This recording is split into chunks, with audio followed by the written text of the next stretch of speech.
Assalamualaikum warahmatullahi wabarakatuh. Perkenalkan, saya Nurse Basok Buhari SKEP, MKAP. Saya dosen program studi ilmu keperawatan di STIKES Harapan Ibu Jambi. Baik, pada kesempatan kali ini saya akan menyampaikan dan menjelaskan salah satu mata kuliah yang saya ampu, yaitu mata kuliah Manajemen Keperawatan. Mata kuliah Manajemen Keperawatan ini memiliki bobot 4 SKS dengan distribusi 3 SKS teori dan 1 SKS praktikum. Kemudian untuk deskripsi mata kuliah Manajemen Keperawatan, mempelajari bagaimana mengelola sekelompok perawat dengan menggunakan pendekatan fungsi manajemen sehingga memberikan pelayanan asuhan keperawatan dengan baik, optimal, dan seefisien efektif mungkin. Dalam mengampu mata kuliah Manajemen Keperawatan ini, saya bersama tim pengajar tentu menggunakan 3 aspek DIA, Delivery, Interaction, and Assessment. Jadi inilah proses yang akan kami lakukan. Delivery, dalam aspek delivery, saya bersama tim dalam memberikan delivery kepada mahasiswa dalam mata kuliah Manajemen Keperawatan ini. Tentu saja saya bersama tim pengajar berpedoman atau berbasis pada capaian pembelajaran lulusan yang diharapkan oleh program studi di STIKES Harapan Ibu Jambi. Nah, kemudian dari capaian pembelajaran lulusan ini kami akan turunkan ke dalam capaian pembelajaran mata kuliah dengan sub CPMK. Itulah nanti akan disampaikan dan dievaluasi kepada mahasiswa semua. Untuk menetapkan, jadi dalam hal ini kami menetapkan 16 sub CPMK yang mendukung tercapainya capaian pembelajaran lulusan dari mata kuliah ini. Dari 16 sub CPMK ini kami membagi menjadi 28 sesi pertemuan setiap minggunya agar seluruh capaian pembelajaran lulusan tercapai. Adapun sub CPMK yang dibebankan pada mata kuliah ini, mata kuliah Manajemen Keperawatan, yang pertama adalah memahami tentang konsep dasar manajemen dalam paradigma keperawatan. Yang kedua, memahami konsep gaya kepemimpinan yang efektif saat memberikan pelayanan asuhan keperawatan. Yang ketiga, memahami dan mengaplikasikan konsep perencanaan pelayanan keperawatan. Yang keempat, memahami dan melakukan simulasi pengorganisasian dalam pelayanan keperawatan. Yang kelima, memahami dan melakukan simulasi fungsi pengarahan dalam pelayanan keperawatan. Yang ketujuh, melakukan simulasi fungsi pengendalian atau pengawasan atau controlling dalam pelayanan keperawatan. Yang kedelapan, mampu melakukan simulasi penyelesaian konflik atau manajemen konflik dalam pelayanan keperawatan. Yang kesembilan, mampu memahami konsep manajemen keuangan. Kemudian sub CPMK yang ke-10, memahami konsep manajemen logistik dalam pelayanan keperawatan maupun memberikan asuhan keperawatan. Yang ke-11, memahami konsep manajemen waktu pada pelayanan keperawatan. Kemudian yang ke-12, memahami dan melakukan simulasi penerapan teori perubahan pada pelayanan keperawatan. Kemudian yang ke-13, mahasiswa harus mampu memahami konsep motivasi dan hubungannya dengan kepuasan kerja dalam sistem pelayanan asuhan keperawatan. Kemudian yang ke-14, mampu dan memahami konsep audit keperawatan. Kemudian ke-15, menyusun dan mempraktikkan alat pengumpulan data atau instrumen. Kemudian mampu memahami bagaimana melakukan loka karya mini dalam menemukan masalah dan mempresentasikan implementasi plan of action dalam pelayanan pengelolaan ruang keperawatan. Kemudian dalam menjaga kedalaman dan keluasan materi selama seluruh sesi pertemuan untuk ketercapaian CPMK, kami bersama tim pengajar dalam aspek delivery ini tentu mewajibkan seluruh mahasiswa untuk menggunakan handbook. Yang pertama adalah Marquis B.L.N. Houston ya. Jadi buku ini terkait dengan leadership roles and management function in nursing, theory and application. Jadi itu. Yang kedua, handbook Robin and Timothy ya, tentang organizational behavior. Kemudian yang ketiga, bukunya Swansburg ya. Ini tentang introductory management and leadership for nurse.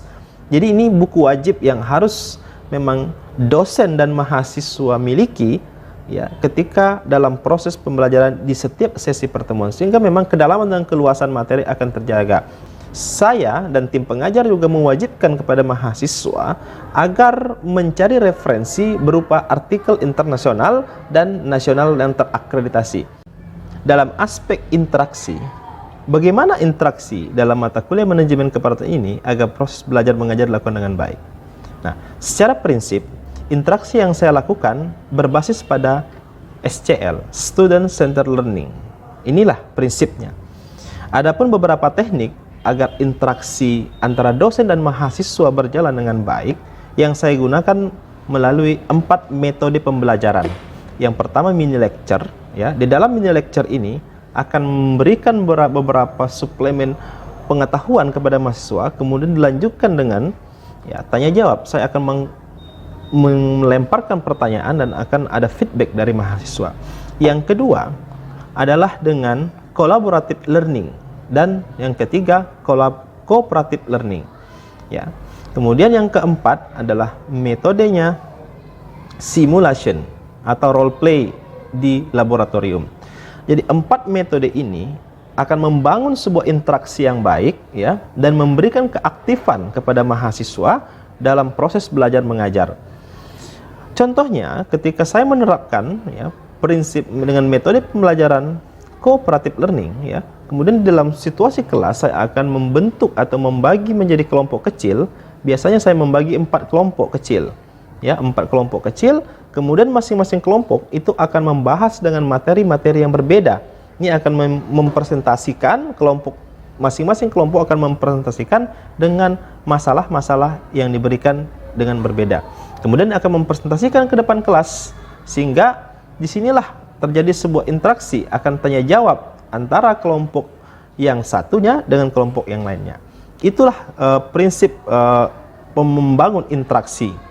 Kemudian selain itu, saya juga ya menggunakan platform digitalisasi ya. Jadi ada platform digital yang saya gunakan untuk menunjang interaksi antara dosen dan mahasiswa. Saya menggunakan yang pertama adalah Learning Management System ya, LMS. LMS ini sudah dimiliki oleh Stikes Harapan Ibu Jambi ya, untuk seluruh pengajar ya. Kemudian yang kedua, menggunakan WhatsApp group. Jadi suatu saat ya, ketika materi-materi atau sesi pertemuan saya ya, saya akan melemparkan case atau sebuah pertanyaan atau dalam bentuk sebuah kasus ya yang real di rumah sakit terjadi, saya akan melemparkan ke dalam grup WhatsApp group. Kemudian mahasiswa akan merespon ya, menjawab ya, memberikan sebuah pendapat dan argumennya terhadap apa yang saya lemparkan ke dalam grup WhatsApp tersebut. Selanjutnya, aspek assessment. Dalam aspek assessment, ini bagaimana cara saya menilai seobjektif mungkin kepada setiap hasil dan performa mahasiswa. Jadi performance mahasiswa di kelas, inilah akan saya nilai dengan memiliki beberapa indikator tentunya ya, indikator penting dalam mengasesmen. Dalam asesmen sebelumnya ya, sebelumnya sebenarnya saya sudah menyampaikan pada mahasiswa dalam kontrak kuliah apa saja poin-poin yang akan menjadi penilaian ya, menjadi evaluasi ketika mahasiswa berproses dalam proses belajar mengajar pada setiap sesi pertemuan. Itu sudah disampaikan oleh saya dan tim pengajar. Hasil evaluasi penilaian ya, ini memang di mata kuliah manajemen keperawatan berbasis pada 4. Yang pertama, sikap. Kita menilai berdasarkan sikap ya, kemudian keterampilan khusus, kemudian keterampilan umum dan pengetahuan. Masing-masing bobot sikap itu 20%, kemudian keterampilan khusus 20%, keterampilan umum saya ambil 20%, dan pengetahuan 40%. Nah, ini persentase untuk mengevaluasi penilaian selama proses belajar oleh mahasiswa. Nah, namun di dalam masing-masing item aspek sikap, keterampilan khusus, keterampilan umum, dan pengetahuan akan ada indikator-indikator, ya, poin-poin kecil yang harus diraih oleh mahasiswa untuk mencapai masing persentase penilaian masing-masing sikap. Contoh sikap, ini ada akan tergambar di sini sikap. Ya, bagaimana kedisiplinan, bagaimana kekompakan, bagaimana tim kerja, bagaimana tim kerja dalam kekompakan dalam presentasi, bagaimana kekompakan dalam mengerjakan tugas, seperti itu. Kemudian dalam aspek keterampilan khusus juga saya tampilkan itu bobot 20%. Ada beberapa item yang dinilai. Bagaimana mahasiswa cakep dalam presentasi, bagaimana soft skill, gaya bahasa mahasiswa, bagaimana mahasiswa mampu melakukan simulasi dengan baik dan benar sesuai dengan indikator penilaian. Itu akan ada asesmen penilaian khusus, persentase-persentasenya. Nanti bisa dilihat pada lampiran ini. Kemudian keterampilan umum. Nah, keterampilan umum bagaimana? Ini indikatornya. Misalnya akan tergambar di sini mahasiswa membuat tugas, bagaimana mampu membuat presentasi, bagaimana membuat makalah, bagaimana ejaan bahasa yang digunakan setiap makalah penugasan. Itu akan diberikan persentase bobot penilaian sehingga akumulasinya menjadi aspek keterampilan umum. Nah, yang terakhir 40% adalah pengetahuan penilaian saya. Ini pengetahuan ini juga berdasarkan pada sub CMK pada sesi pertemuan. Itu kan kita nilai prosesnya, ya. Kemudian di setiap sesi bisa saja kita akan memberikan kuis. Kuis itu kita memberikan 20%. Ini masih dalam pengetahuan. Pengetahuan secara garis besar kan 40%. Jadi dalam turunannya di pengetahuan ada kuis setiap sesi. Itu 20%.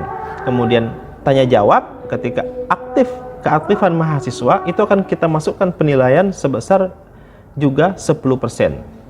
Ya. Kemudian untuk ujian evaluasi UTS dan UAS. Nah, ini masing-masing bobotnya adalah ya 60%, ya. Jadi seluruh UTS UAS kita gabung jadi 60%. Jadi 30% UTS, 30% UAS, kuis 20%, kemudian tanya jawab, interaksi mahasiswa 10%, dan penugasan 10%. Jadi total 100% untuk pengetahuan. Nah, intilah indikator-indikatornya. Nanti bisa dilihat ya di samping, bisa dilihat bagaimana tabel rincian untuk mengevaluasi atau mengasesmen sistem penilaian di pengetahuan. Namun pengetahuan tetap secara keseluruhan ketika digabung dia hanya membobot 40%. Memang kita memberikan penilaian, kami bersama tim akan memberikan penilaian dengan secara transparansi. Hasil penilaian sudah kita input, kita akan transparansikan, kita akan share ke WhatsApp group, kemudian kita akan share di mading. Jadi akan ada harapkan feedback kepada mahasiswa. Bagi yang nilainya cukup rendah, itu akan kita berikan remedial atau tugas tambahan sesuai dengan kapasitas dan bagaimana feedback mahasiswa. Baik, assalamualaikum warahmatullahi wabarakatuh. Waalaikumsalam warahmatullahi wabarakatuh.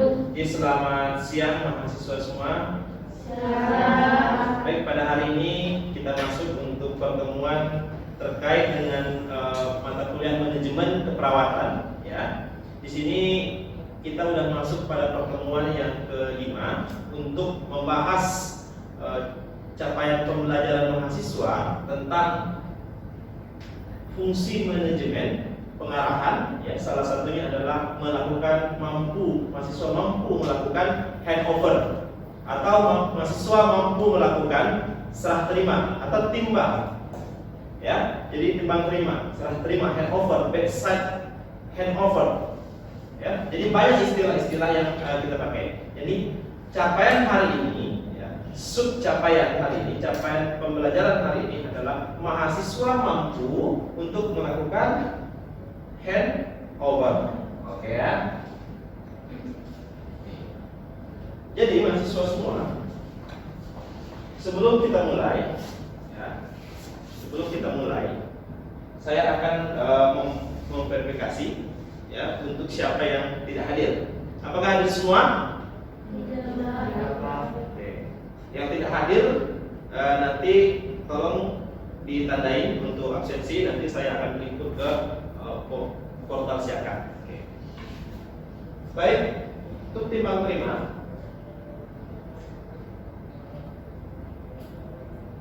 Jadi istilah timbang terima atau offeran atau handover bedside teaching, ya, jadi handover in bedside, ya, serah terima, itu banyak sekali istilahnya. Jadi ini memang dipakai, ya, mahasiswa semua. Jadi ini dipakai untuk istilah-istilah beberapa rumah sakit. Jadi ada rumah sakit yang menggunakan bahasa ini, ada rumah sakit yang menggunakan bahasa lainnya. Jadi jangan sampai ini menjadi sebuah keasingan bagian mahasiswa ketika bertemu dengan istilah-istilah tersebut. Ada yang mengistilahkan handover, hand off, kemudian shift report, sign out. Ada yang menggunakan sign over and close conference. Ya, jadi itu istilah-istilahnya Ustaz. Tapi yang paling banyak istilahnya adalah serah terima atau operan. Yang paling banyak istilahnya operan di rumah sakit. Jadi jangan terlalu khawatir.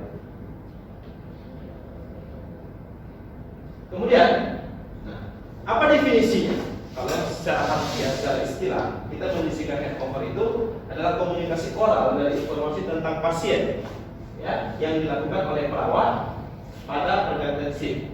Jadi ini pada pergantian shift. Kuncinya di sana, ya, komunikasi tentang pasien pada saat pergantian shift. Jadi kuncinya pergantian shift. Namanya operan, memberikan sesuatu yang baru, ya, yang sudah dilakukan kepada orang lain. Nah, kepada siapa? Dari siapa ke siapa yang dioperkan? Adalah dari tim, ya, tim yang berdinas atau bersif pada pagi hari dengan tim yang berdinas selanjutnya pada sore hari, ya. Jadi itu yang dioperkan. Nah, artinya serah terima, ya, itu simpulannya. Ya, jadi handover ini transfer lah tentang informasi. Apapun tentang pasien itu disampaikan. Kemudian, apa tujuannya? Tujuannya tentu adalah bagaimana mengkomunikasikan keadaan pasien. Ya, jadi kita setiap pasien itu dioper, diserah terimakan kepada katim perawat yang berikutnya.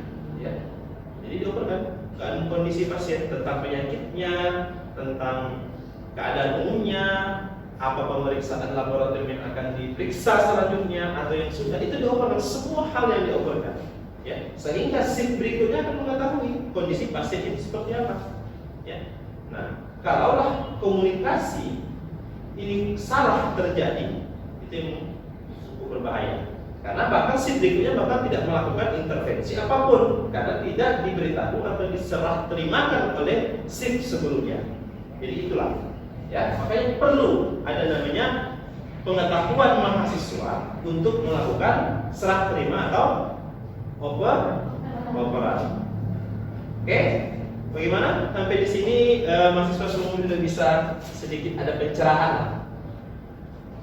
Abdul Aziz, bisa dipahami?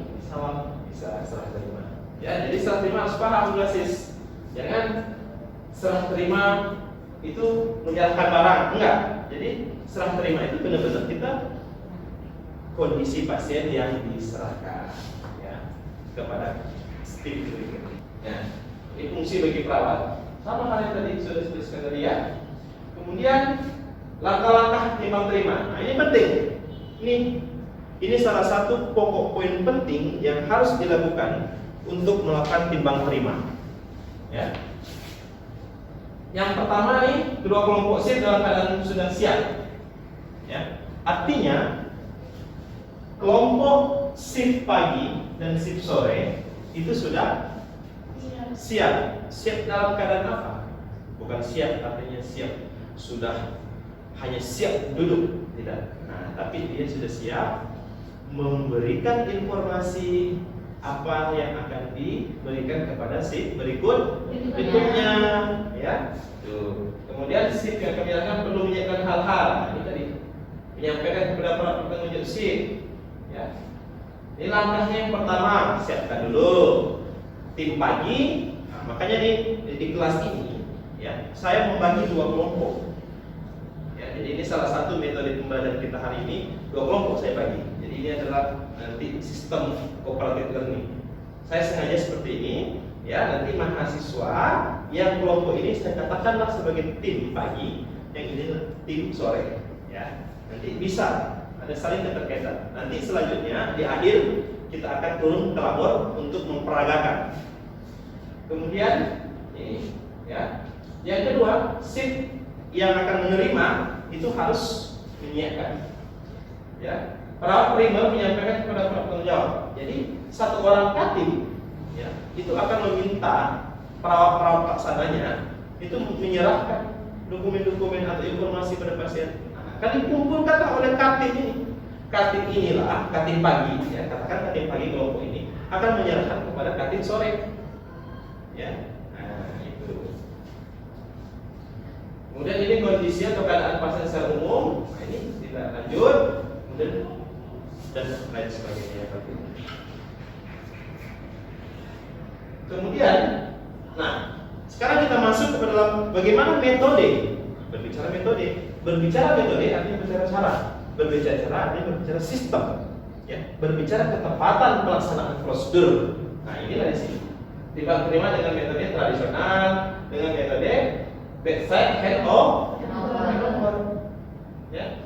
Tradisional ini cuma dilakukan di meja perawat. Jadi perawat ini ngobrolkan, ya, pasien ini atas nama ini sudah boleh pulang. Pasien A atas nama DPJP-nya dokter A, keluhannya masih ini, akan ada pemeriksaan lanjut. Hanya seperti itu, tapi ini hanya di ruang perawat saja. Nah, berbeda sama yang sudah metode bedside handover. Jadi ini dilakukan di ruang perawat. Setelah dari ruang perawat akan kembali ke ruang pasien, ke kamar pasien. Jadi ke kamar pasien, satu persatu disamperin itu pasien itu. Siapa yang nyamperin? Tim pagi dan tim sore yang menyamperin itu. Ya, dia akan bicara. Contohnya, selamat pagi Bu, saya ketua tim pagi, saya perawat masuk, akan menyampaikan bahwa saya akan melakukan operan karena jaminan saya sudah habis, akan digantikan oleh katim. Nah, itu dioperkan. Ya, nah, bahkan dia ngomong, saya sebagai katim pagi akan bicara. Ya, ibu ini adalah, ini pasien di hadapan saya. Ibu ini adalah nyonya ini, umurnya sekian, keluarnya saya ini masih ini. Nah, dokternya ini, kemudian nanti ibu ini tolong, ini harus ada pemeriksaan lanjutan, dia mau di USG dan terapinya ditambah dengan terapi misalnya simpotaksin, antibiotik memberikan jam sekian. Nah, jadi langsung depan pasien juga. Ya, ibu ini dia masih kakinya sakit bagian sini, jadi nanti di bagian sini langsung ditunjuk lokasinya. Nah, itu kelebihan handover bedside handover. Pasien nampak, jadi tidak ada yang di ruang perawat, kita menghayal kakinya yang sakit sebelah kiri bagaimana. Nah, kalau langsunglah ke pasien, di ruang pasien langsung tahu menunjuk, nah ini gitu. Tangannya sakit gitu. Jadi tidak terjadi, mengurangi, minimalisir insiden. Itu pentingnya memanajemen sebuah ruangan dengan suatu tindakan-tindakan seperti ini, khususnya di pemerintah. Ya, kemudian ini hal-hal yang harus didokumentasikan saat operan. Nah ini, ya, ini yang pertama, sampaikan ini pasien. Ini Nyonya Linda, diagnosa medis pasien, diagnosa stroke. Dokter yang menangani, dokter Fedi. Kondisi umum pasien saat ini mengeluh sakit kepala dan tidak bisa menggerakkan tangannya. Intervensi, tindakan kolaborasi, pengobatan, tantangan. Itu sampaikan. Ya. Nah, ini contoh form untuk melakukan melakukan operan. Ada yang mau tanyakan? Oke, silakan Pak Dewi. Assalamualaikum warahmatullahi wabarakatuh. Oke. Waalaikumsalam warahmatullahi wabarakatuh. Ya, silakan. Saya mau tanya, siapa sih yang melakukan timbang terima ini atau operan ini? Terima kasih. Silakan duduk. Terima kasih Imelda atas pertanyaannya, ya, cukup bagus. Jadi yang melakukan, ya, yang memimpin, ya, semuanya. Yang memimpin pelaksanaan timbang terima adalah ketua tim. Ya, ketua tim. Jadi ketua tim mendapatkan informasi tentang kondisi pasien dari para pelaksananya. Nanti dia mengumpulkan, karena dia sebagai ketua tim perawat, dia dapat informasi semua pasien dari para PP-nya. Ini dia mengumpulkan. Nah, setelah mengumpulkan, dia akan memberikan informasi yang diterimanya kepada ketua tim berikutnya. Gitu. Ya, jadi ketua tim. Nah, keperuangan apa fungsinya? Keperuangan manajemen, bagaimana mengawasi, mengarahkan. Nah, yang melaksanakan adalah ketua tim dan perawat pemberi asuhan. Saya yang bertanya ya, saya yang bertanya. Coba kamu deh, Indah. Saya mau nih, coba saudari jelaskan apa sih sebenarnya handover itu, overan atau timbang terima itu. Ya, silakan jadi. Assalamualaikum warahmatullahi wabarakatuh. Suaranya ya. Perkenalkan, nama saya Dianawati. Baiklah, saya di sini ingin menjawab pertanyaan dari Bapak tadi, yaitu tentang handover atau operan. Menurut saya, handover atau operan itu adalah penyampaian suatu informasi pasien oleh perawat di saat perawat selanjutnya menyampaikan informasi. Jadi itulah ya kesimpulan untuk handover, operan atau timbang terima adalah penyampaian informasi dari shift sebelumnya ke shift berikutnya ya tentang kondisi pasien dari hal-halnya ada. Oke, formnya sudah ada. Oke ya. Nah, ini nanti ya karena metode kita ada dua kita gunakan hari ini. Ya, nanti mahasiswa mencari referensi ya, untuk penemuan-penemuan atau state of the art lah ya, artikel internasional atau nasional tentang bagian perkembangan sistem operatif menerima ya, artikel nasional dan internasional juga kelompok ini. Nanti di pertemuan berikutnya kita akan melakukan presentasi ya, presentasi kelompok ini satu, presentasi akan disanggah oleh kelompok ini ya, sama nanti seperti itu juga sebaliknya, presentasi sebagai penyangga ya. Nanti kita akan melihat keaktifan mahasiswa. Baik, ada yang pertanyaan lagi? Have you question? No? Tidak ada. Cukup sekian dari untuk pertemuan kita hari ini ya. Nanti mahasiswa semua silahkan cari tugas-tugasnya, referensinya. Nanti saya akan melemparkan pertanyaan juga ke WhatsApp grup ya, grup kita. Nanti saya akan kasih beberapa case tentang ini. Kalau nanti diberikan saran dan komentarnya di grup WhatsApp. Baik, cukup sekian. Sebelum saya akhiri untuk pertemuan hari ini, ada baiknya sebagai penutup ya kita mengucapkan alhamdulillah rabbil alamin ya, semoga ilmu hari ini dapat bermanfaat bagi kita semua. Dari saya, assalamualaikum warahmatullahi wabarakatuh. Waalaikumsalam warahmatullahi wabarakatuh. Ini adalah bagian dari handover in bedside. Jadi melakukan operan di ruang pasien, ya. Nah, jadi pada saat kita melakukan operan, ya, jadi memang kita harus menyiapkan, ya, mahasiswa tim. Ini tim. Ini disebut dengan tim 1. Jadi dipimpin oleh ketua tim dan perawat pelaksana di belakang, ya. Jadi yang kemudian akan dioperkan atau diserah terimakan apa saja yang ingin disampaikan kepada tim berikutnya, dipimpin oleh katim atau kepala tim sore, katakanlah kepala katim sore ini katim pagi mengoperkan kondisi pasien kepada katim sore, diikuti oleh perawat pelaksana yang akan berdinas pada shift sore. Nah, jadi seperti itu. Jadi ini akan mengoperkan apa yang disampaikan, apa yang didapatkan hasil post conference, ya, post conference setelah melakukan asuhan keperawatan di selama dinas pagi akan disampaikan kepada katim yang ada di dinas sore. Jadi dia akan melakukan apa tindak lanjut yang perlu dilakukan berikutnya. Jadi seperti